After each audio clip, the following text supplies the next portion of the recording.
সাজতে ভালোবাসি আর সব সময় মেকআপ করি না, নিজেকে মনে হচ্ছে যে হ্যাঁ ভালো কিছু করেছি। কোরিয়ান ড্রামাস এন্ড এই সব জিনিসপত্রগুলো একটু দেখি। দেবদাকে আমার খুব ভালো লাগে, মানে ছোটবেলায় একটা ক্রেজ ছিল, ক্রাশ। এই সময় দীপ্তি 2025, আমাদের দীপ্তি 2025, the winner is 3, 2, 1. Make some noise for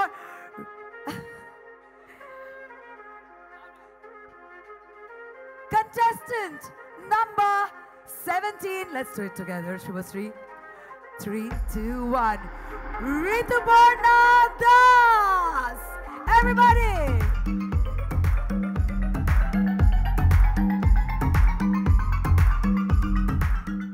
নমস্কার, এই সময় অনলাইনে আপনাদের সকলকে স্বাগত। আমাদের আড্ডায় মাঝে মাঝে আপনারা তারকাদের দেখতে পান, কিন্তু আজ যিনি রয়েছেন তিনি আগামী দিনের তারকা। এই সময় দীপ্তি 2025-এর বিজয়ী Rituparna Das. Rituparna, welcome. Thank you. কেমন আছো আগে বলো? আমি ভালো আছি, এন্ড আফটার দীপ্তি তো খুবই ভালো আছি। তারপরে কি কি পরিবর্তন এলো বলো জীবনে এই দীপ্তি হওয়ার পর থেকে? চেঞ্জেস বলতে অনেক রকম চেঞ্জেস এসছে, যেমন কাজের জায়গায় শুটে গেলে কেউ বলছে কংগ্রাচুলেশন, ভালো কিছু করেছি, ভালো নিজেকে মনে হচ্ছে যে হ্যাঁ ভালো কিছু করেছি। তো এটা থেকে একটু ভালো লাগা বা হ্যাপিনেস। আর তাছাড়াও এইগুলোই, মানে স্কুল থেকে কলেজ থেকে টিচারেরা কংগ্রাচুলেশনস জানিয়েছে। আই থিঙ্ক এর থেকে বেশি কিছু, মানে এর থেকে বেশি কিছু আমি চাইনি। তো এইটাই আমার কাছে, মানে সিরিয়াসলি আমি খুব হ্যাপি এইটা নিয়ে। আর রাস্তায় যখন দীপ্তির হোর্ডিং এ নিজেকে দেখতে পেলে, সেটা সেই ফিলিংসটা কেমন ছিল? এটা মানে বাড়িতে মানে বিয়ন্ড মাই এক্সপেকটেশন। অ্যান্ড হ্যাঁ, আমার বাড়িতে আমি যখন দেখাই তারাও খুব হ্যাপি হয়, তারাও বলে যে মানে তারা খুশি হয় যে হ্যাঁ আমি এই হোর্ডিং এ আমাকে দেখা গেছে, বা এই যে ক্রাউনটা নিয়ে যখন বাড়িতে গেছি, এই সব কটাই মানে একটা মানে অন্যরকম খুশি। সেটা তো মানে কোনো কিছুর সঙ্গে সেটা তুলনা করা যাবে না। তো এরপরে তুমি অনেক ইন্টারভিউ দেবে, সেগুলো হয়তো খুব সিরিয়াস হবে, খুব গম্ভীর বিষয় হবে, কিন্তু আজ যে ইন্টারভিউটা আমরা করবো, মানে ইন্টারভিউ নয়, গল্প করব, ছোট ছোট খুঁটিনাটি তোমার থেকে জেনে নেবো আর কি।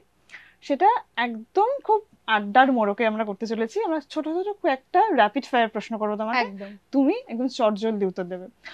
তুমি তো চাও যে অভিনয় করতে, মানে মডেলিং করার পাশাপাশি অভিনয় করতে চাও। একদম একদম। সিনেমায় সুযোগ পেলে ধরো, বিপরীতে তুমি কোন হিরোকে চাও?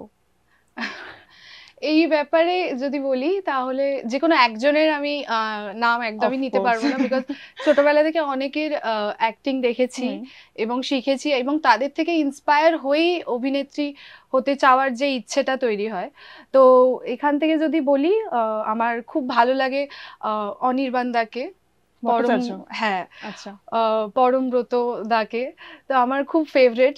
আর তাছাড়াও দেবদাকে আমার খুব ভালো লাগে, মানে ছোটবেলায় একটা ক্রেজ ছিল, ক্রাশ, তো এই ব্যাপারটা ছিল। আর তাছাড়াও আমার আরো অনেক মানে এরকম রয়েছে যাদেরকে আমি দেখে ইন্সপায়ার হয়েছি, বাট দিস থ্রি আর লাইক আমার কাছে মানে খুবই একটা, যাদের অ্যাক্টিং আমার ভালো লাগে বা যাদের কাজ আমার ভালো লাগে, যাদেরকে দেখে আমি ইন্সপায়ার্ড হয়েছি। আর তাছাড়াও আমার মায়ের খুব ফেভারিট, যদি কখনো অপোজিটে না হোক, যদি কখনো সুযোগ পাই, সেটা হচ্ছে প্রসেনজিৎ চ্যাটার্জি। উনি ঋতুপর্ণা, তুমি জীবনে প্রচুরবার র্যাম্প ওয়াক করেছো এবং ভবিষ্যতেও করবে। তোমাকে যদি জানতে চাওয়া হয় যে তোমার ফেভারিট র্যাম্প ওয়াক মিউজিক কোনটা, কি বলবে? মানে কোন গানে হাঁটতে তুমি বেশি ভালোবাসো? এরকম পার্টিকুলার কোনো গান নেই, মানে প্রত্যেকবারই শোতে বিভিন্ন রকমের সং থাকে, বাট আমার কাছে একটা খুব মানে আমি কনফিডেন্ট ফিল করি একটা গান আছে, যেটা হচ্ছে ফিলিং গুড। ওকে, তো ওই গানটা আমার কাছে খুব ফেভারিট। অ্যান্ড আরেকটা রয়েছে শাইন ব্রাইট লাইক আ ডায়মন্ড, তো ওই গানটা রিহানার, আমার খুব ফেভারিট। আমি জানি না, আমার খুব ভালো লাগে। তো ওই দুটো গান আমার কাছে বেশ ভালো লাগে, আর হাঁটলে আমি কনফিডেন্ট ফিল করি। তো এই দুটো গানেরই আমি নাম নিতে চাইবো। এই দুটো গানে তো হেঁটেছো নিশ্চয়ই, তখন কিরকম মানে ফিল হয়? ডায়মন্ডের মতো, মানে সবার আই ফিল গুড, পিছনে ফেলে এগিয়ে যাবো এরকম একটা ব্যাপার, তাই তো? সাজতে ভালোবাসো? হ্যাঁ, সাজতে ভালোবাসি আর সব সময় মেকআপ করি না, ওকে করতে পারি না, টাইম হয় না, কিন্তু আমি ম্যাক্সিমাম টাইম ট্রাই করি যে সব জায়গায় একটু প্রিপেয়ার হয়ে যেতে, একটু প্রপারলি হ্যাঁ মেকআপ করে একটু সুন্দর করে সেজে একটু চুলটা সুন্দর করে বেঁধে বা খুলে সেট করে যেতে আমার ভীষণ ভালো লাগে। বিকজ আমার মনে হয় যে মানে আমি যখন নিজেকে প্রেজেন্টেবল রাখি তখন আরো বেশি কনফিডেন্ট ফিল করতে পারি, তো এই জন্য। তাহলে তোমাকে 5 মিনিট দেওয়া হলো তৈরি হওয়ার জন্য, এই 5 মিনিটে ধরো 3টে জিনিস তোমাকে শুধু ইউজ করতে বলা হলো, কোন 3টে জিনিস ইউজ করবে, মানে ম্যান্ডেটরি আর কি? 3টে জিনিস যদি বলি তাহলে 1 পারফিউম, 2 মাস্কারা, আর 3 হচ্ছে আইব্রোস। আচ্ছা, এই 3টে তুমি ইউজ করো বেরোনোর আগে? মানে তোমার ব্যাগে ওই 3টে জিনিসই থাকে আর কি? হ্যাঁ হ্যাঁ হ্যাঁ। ফ্যাশন তো তোমার জীবনের সঙ্গে এবং ক্যারিয়ারের সঙ্গে জড়িয়ে আছে।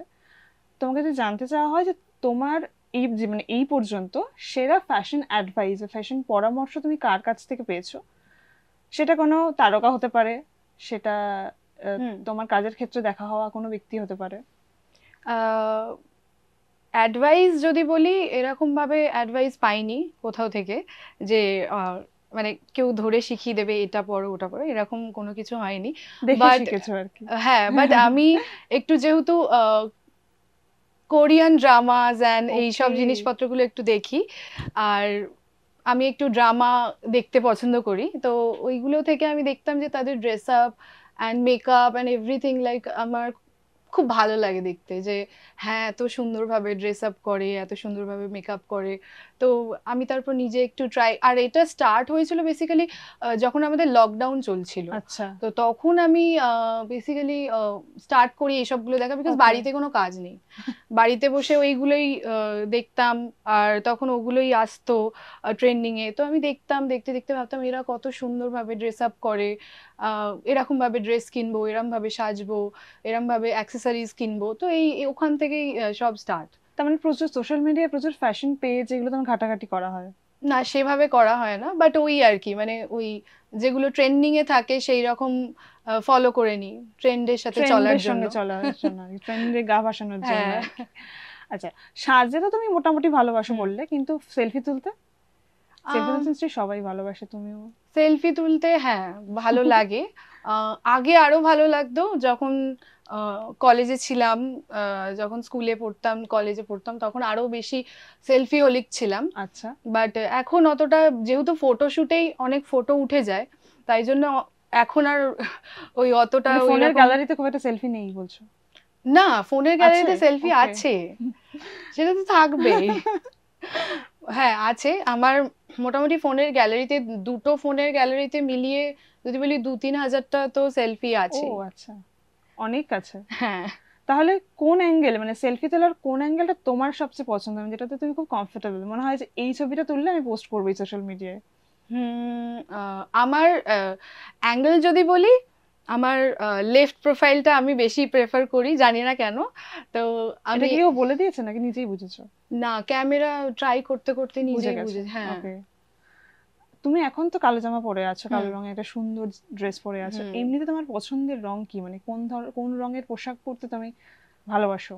আমি basically black and white is my favourite, and nowadays আমার একটু পিঙ্ক ভালো লাগে, নাওয়াডেজ আই ডোন্ট নো।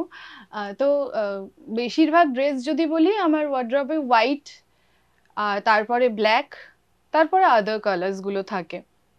তো আমি বেশিরভাগ যেহেতু ব্ল্যাক আর হোয়াইটই পরি, তো আমার ম্যাক্সিমাম ড্রেসই ব্ল্যাক আর হোয়াইট কালারেরই হয়। আচ্ছা, তো তোমার ওয়ার্ড্রবে খুললেই মানে ব্ল্যাক এন্ড হোয়াইট? হ্যাঁ, ম্যাক্সিমামটা। আর পিঙ্কও আছে?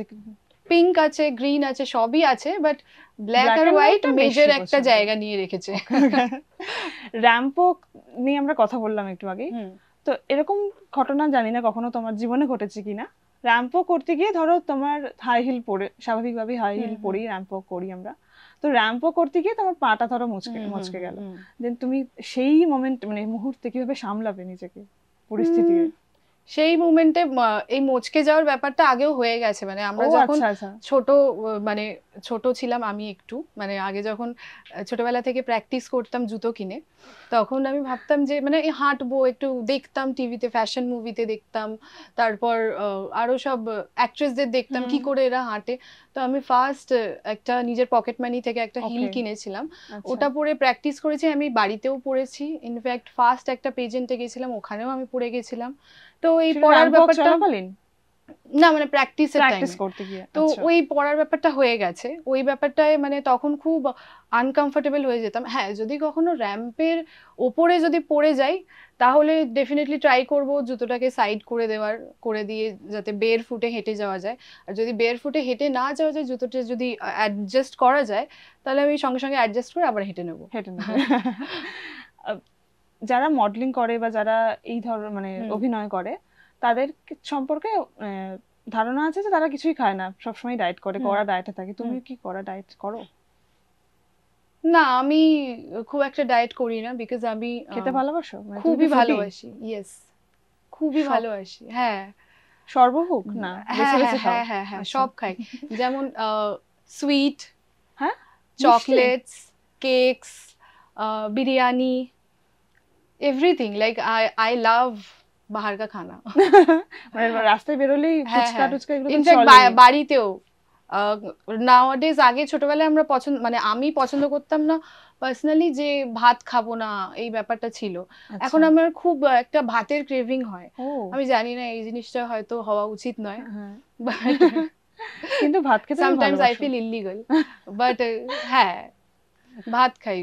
আচ্ছা, এমনি তোমার পছন্দের কোনো খাবার, ধরো সবসময় তো আমরা অনেক খাবারই খেতে পছন্দ করি, কিন্তু রাত 12টার সময় যদি তোমাকে কোনো একটা খাবার খেতে ঘুম থেকে টেনে তুলে বলা হয় যে এই খাবারটা তোকে খেতেই হবে, কোন খাবারটা খাবে? মানে ঘুম থেকে টেনে তুলে যদি বলা হয় এই খাবারটা খেতেই হবে, এরকম ভাবে ফোর্স করলে আমি খাবোই না। তবু এরকম নিশ্চয়ই, বাট আমার যদি ক্রেভিং হয়, তাহলে চকলেট আমি খুব পছন্দ করি, হোয়াইট চকলেট, মিল্ক চকলেট বা ডার্ক চকলেট। তো আমি চকলেট আমার কাছে থাকেও বাড়িতে, তো আমি খাই চকলেট লাভার। হ্যাঁ হ্যাঁ, আর মিষ্টি। চকলেট যখন খাও তখন ভয় হয় না যে যদি ওজনটা একটু বেড়ে যায়? ওজন তো বাড়তে কমতে থাকে, কিন্তু ইচ্ছেটা তো পূরণ করতে হয়। ঠিক, একদম ঠিক। মেয়েদের কাছে পারফিউম মানে একটা মূল্যবান সম্পদ। তো তোমাকে যদি ধরা হয়, বলা হয় যে কোনো একটা পারফিউমের সঙ্গে নিজেকে বর্ণনা করতে, তেমন কোনো গন্ধ, কি বলবে? আমার পারফিউম, আমি নিজে খুব পছন্দ করি পারফিউম, মানে 3-4টে পারফিউম একসাথে মিক্স করে লাগাই।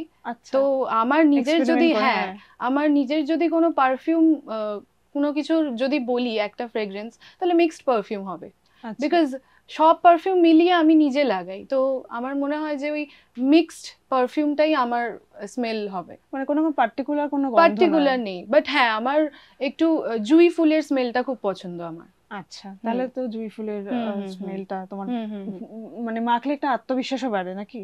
না, ওটা মাখলে খুব স্নিগ্ধ লাগে, খুব একটা ফ্রেশ, ওই ব্যাপারটা আছে। পারফিউম ইউজ করার সময় তো আয়নার সামনে দাঁড়াই, কাজল পরার সময় দাঁড়াই, এমনিতে সারাদিনে বাড়িতে থাকলে কতবার আয়নার সামনে নিজে দাঁড়াও?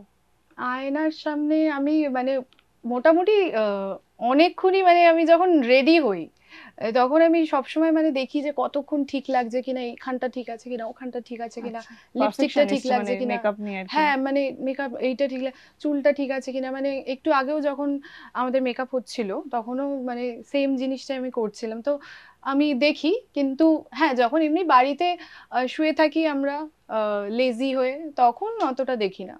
আচ্ছা, মানে ঘুরতে ফিরতে একটু আয়নার সামনে দাঁড়ালাম এরকম কোনো ব্যাপার নেই, মানে যখন তুমি মেকআপ করে সুন্দর করে রেডি হয়ে আছো তখনই আয়নার সামনে যাচ্ছ? বারে বারে গিয়ে আয়না দেখাবো, মোবাইলে মাঝে মাঝে গিয়ে হয় না যে একটু দেখে নিলাম নিজেকে কেমন লাগছে, সেরকম হয় না? ওই ব্যাপারটা নেই। হ্যাঁ, ঘুম থেকে উঠে একবার দেখি, দেখো, আর বাড়ি থেকে বেরোনোর আগে একবার, মানে ওই রেডি হয়ে বেরোনোর আগে। তার মানে খুব একটা মেকআপ মানে আয়না দেখা হয় না আর কি? না না না। ওকে, আমাদের অডিশনের পরে একটা গ্রুমিং সেশন হয়েছিল এই সময় দীপ্তিতে, সেখানে তোমাদের প্রচুর অভিজ্ঞতা হয়েছে, সেসব দর্শক জেনেছেন বিভিন্ন মাধ্যমে। তোমাকে যদি জানতে চাওয়া হয়, তোমাকে যদি 3টে মজার মুহূর্ত, যেটা এখনো মানে প্রায় অনেকদিন হয়ে গেছে, তোমায় কি বলবে, মানে কোন 3টে মজার মুহূর্তের কথা এখনো মাঝে মাঝে মনে পড়ে আর কি?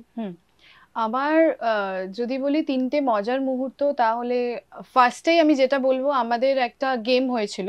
ওকে। সেটা হচ্ছে একজন সাইকিয়াট্রিস্ট এসেছিলেন আমাদের সেশন দিতে, তো উনি আমাদের একটা গেম খেলিয়েছিলেন। সেই গেমটা পিঞ্জরা, ম্যানা, তুফান সামথিং কিছু ছিল। তো ওটাতে খুব ফান হয়েছিল, মানে ওটা লাইক সবাই মিলে একটা পিঞ্জরা বানিয়ে ম্যানা হয়ে এরকম ভাবে দৌড়াদৌড়ি করছে, মানে it was like quite refreshing. And আমার মনে হয় যে ওই গেমটা থেকে না আমরা যতটা নার্ভাস ফিল করছিলাম ওটা অনেকটা কেটে যায়। আচ্ছা। তো ওই ব্যাপারটা ছিল। আর আরেকটা হচ্ছে ফটোশুটে যেই দিন, ওই দিন আমাকে মানে অনেক সুন্দর করে সাজিয়েছিল সবাই, মানে বেনারসি পরেছিলাম, এইটা ওটা, হেয়ার অ্যান্ড এভরিথিং, মানে একদম হ্যাঁ সাবেকি টাইপের একটা সাজ ছিল। তো ওই সাজটা আমার খুব পছন্দ হয়েছিল, তাই জন্য আমার ওটা খুব মেমোরেবল। ফানি বলবো না বা ফান বলবো না, বাট খুব মেমোরেবল। আর আরেকটা জিনিস হচ্ছে যে যখন আমি ফার্স্ট ডে যাই, ফার্স্ট ডে গিয়ে যখন সবার ইন্ট্রো দেওয়া হচ্ছিল, যে সবাই সবার ব্যাপারে বলছিল, সবাই সবার ব্যাপারে জিজ্ঞাসা করছিল, অ্যান্ড তখন ম্যামকে আমরা অনেকে অনেক প্রশ্ন করছিলাম। তো বলছিল যে হ্যাঁ, মানে তখন উনি সেই প্রশ্নের আনসারগুলো দিচ্ছিল। তো দ্যাট ওয়াজ ফান, লাইক অনেক কিছু জানতে পেরেছি ওনার থেকে, অনেক কিছু শুনতে পেরেছি, ওনার এক্সপিরিয়েন্স উনি শেয়ার করেছেন ওনার লাইফে, এবং কতটা মানে কিভাবে উনি এই জার্নিটা, নিজের লাইফের জার্নিটা কিভাবে ইয়ে করেছেন, সেইটা অ্যাজ আ মেন্টর উনি আমাদের যা যা শিখিয়েছেন, সেইখান থেকে মানে ওনার ওই ফার্স্ট ডের কথাগুলো মাথায় রেখে ওইগুলো আমরা মানে অ্যানালাইজ করেছি। আচ্ছা, আর তোমরা তো 20 জন একসঙ্গে ছিলে, তো ওই মানে এতজন একসঙ্গে থাকা মানে এটা একটা পিকনিকের আমেজ থাকে, তো সেরকম কিছু নিশ্চয়ই এরকম কিছু হয়েছিল যে মানে প্রায় বন্ধু হয়ে গেছিল সবাই? হ্যাঁ, সবাই তো বন্ধু, হ্যাঁ হ্যাঁ সবাই বন্ধু হিসেবেই মানে ছিলাম। প্রতিদ্বন্দ্বী হিসেবে দেখছিলে? না, অবভিয়াসলি কম্পিটিশন যখন ছিল তখন কম্পিটিটর ছিল, বাট কম্পিটিটর ছিল মানে এটা নয় যে কারোর সাথে কথাবার্তা ভালো হয়নি, সবার সাথে ভীষণ ভালোভাবে কথাবার্তা হয়েছে, সবার সাথে ভীষণ ভালো রিলেশন ছিল, সবাই ভীষণ ফ্রেন্ডলি ছিল। তো এইগুলো খুব বেসিক্যালি এই জিনিসগুলো খুব মেমোরেবল। তো এই জিনিসগুলো সত্যি আমার কাছে খুব মেমোরেবল। আর একসাথে মানে অতদিন ছিলাম 5 days, তো আমার কাছে এই বিষয়গুলো মানে খুবই ভালো লাগার একটা বিষয়, কারণ এই যে সবাই মিলে থাকা, এটা আমি মানে আগে ফিল করিনি। তো এটা সত্যি আমার কাছে খুব মজার ছিল বা খুব ভালো ছিল। হ্যাঁ, কম্পিটিশন পাশে রেখে সেটা তো একসাথে সবকিছু করে, বাট হ্যাঁ সবার সাথে খুব ভালো রিলেশন ছিল, এটুকু বলতে পারি। Thank you so much Rituparna, খুব ভালো থেকো। তো এই সময় অনলাইনের তরফে তোমার ফিউচারের জন্য অনেক অনেক শুভেচ্ছা। Thank you so much. Thank you. Download করুন এই সময় অ্যাপ iOS ও অ্যান্ড্রয়েডের জন্য।